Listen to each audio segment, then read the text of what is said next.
Hello, my name is Kaylin Dunnett and I work at Starfighters Arcade in Mesa, Arizona. Today, I'm going to be showing you a basic method of how to clean a pinball machine for maintenance purposes. I'm going to be wearing latex rubber gloves while cleaning to keep the old wax residue and dirt particles off of my hands. Believe me when I say you'll want to have a pair or two. Today, I'll be cleaning this Tron Legacy machine to demonstrate how to clean a pinball playfield. The playfield is the area in which the pinball moves around the board and contains many intricate parts and rubber pieces. The first step to working on any pinball machine is to set down a soft surface for the pinball glass to rest. The sides of the pinball machine glasses are unfinished and crack very easily, so always be careful when handling it. Make sure to set your surface nearby to ensure an easy transport process. So here's what you're going to need to clean. Wax, Windex, playfield cleaning fluid, 2 rags, and some paper towel. In order to lift the glass off of a pinball machine, you first have to open the door on the front in order to loosen the latches. Some machines use a lever instead, but this machine employs 2 clasps. I'm doing this to take the metal bar off the bottom of the machine, which is in place to protect the glass and keep it from moving. Once we have the bar off, we can safely remove the glass. I'm going to put this bar in the cup holder next to the machine so I don't forget about it. Now I'm going to slide the glass down with 2 hands and close the pinball machine door just to be safe. Always make sure you've got both hands on the glass at all times. I'm going to be setting it down on that soft surface we put down earlier. Having it directly behind me while I work will speed up the process and shorten the distance I'll have to carry the glass. We can get on now with cleaning the machine. I like to work bottom up when I clean, starting with cleaning the bottom flipper rubbers above the game's trough. I've already gone ahead and applied some playfield cleaning fluid to the yellow rag I'm using here. I always try to do a thorough job wiping off the dust and old wax. It's a satisfying process to see the rubbers coming out looking nice and new.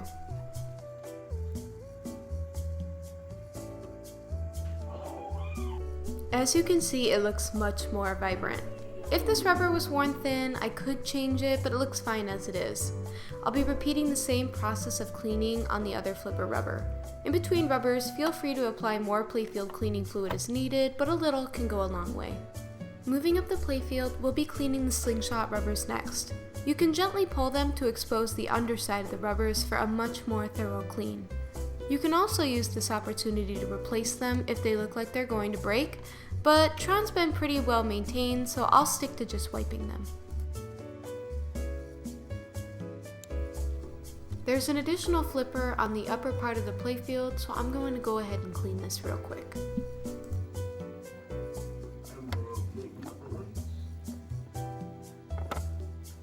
Near the top of the playfield are the targets scattered around the board. These see a lot of action during play, so they're likely to have a lot of grime and residue.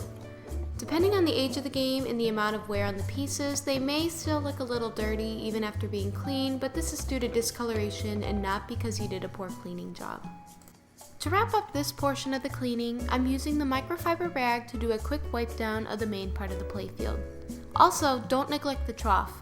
This area collects a surprising amount of grease.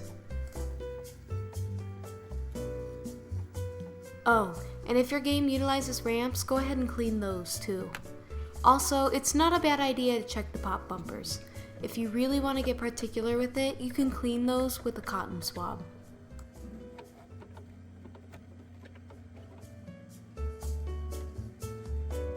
Let's move on to the next portion of cleaning. We're going to be waxing the playfield. I'll be using the blue rag to avoid mixing it up with the one I just used. When you wax, you only really need about a quarter size amount. Like the playfield cleaner, a little goes a long way. If you use too much, you'll be cleaning up a lot of excess residue the next time you have to clean. When you're ready, go ahead and start waxing the playfield. The wax is used to protect the clear coat of the board and keep the ball from wearing away at the art. It also improves the game experience. Because Tron is played very often as it's in an arcade, we wax our games a little more frequently than one would if it were part of someone's private collection at their house. I would say it's best to wax a non-public pinball machine about once every couple of months. If you start to see tread marks on your playfield, you'll know it's time to clean and re-wax. Almost done. It's time to polish the glass that protects the playfield. You can clean it with paper towel and Windex like you would any other window or a mirror. I try to focus my attention not only on the center of the glass, but also on the outer borders. Oil from your fingers can accumulate where one typically rests their hands while playing, and it's best to wipe the sides to keep the game looking its best. This is another reason why it's nice to wear gloves. You're further preventing smudges from appearing. So I'm not going to make you watch me clean the other side of the glass, but I'm going to do it the same way. Also, remember proper glass handling procedures. It's time to install the glass back onto the machine. Using 2 hands, carefully pick it up off of your soft surface and prepare to line it up with the glass channels on the side rails.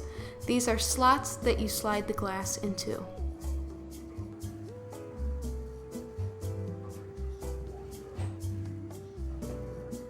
Now, open the coin door back up and put the metal bar back over the end of the machine, which will secure the glass once you close the latches on the inside. If you were to pull upwards on the bar, it should not move much, if at all. Close the coin door and you're done. Tron is looking much better than it did beforehand. Thank you for watching and good luck cleaning.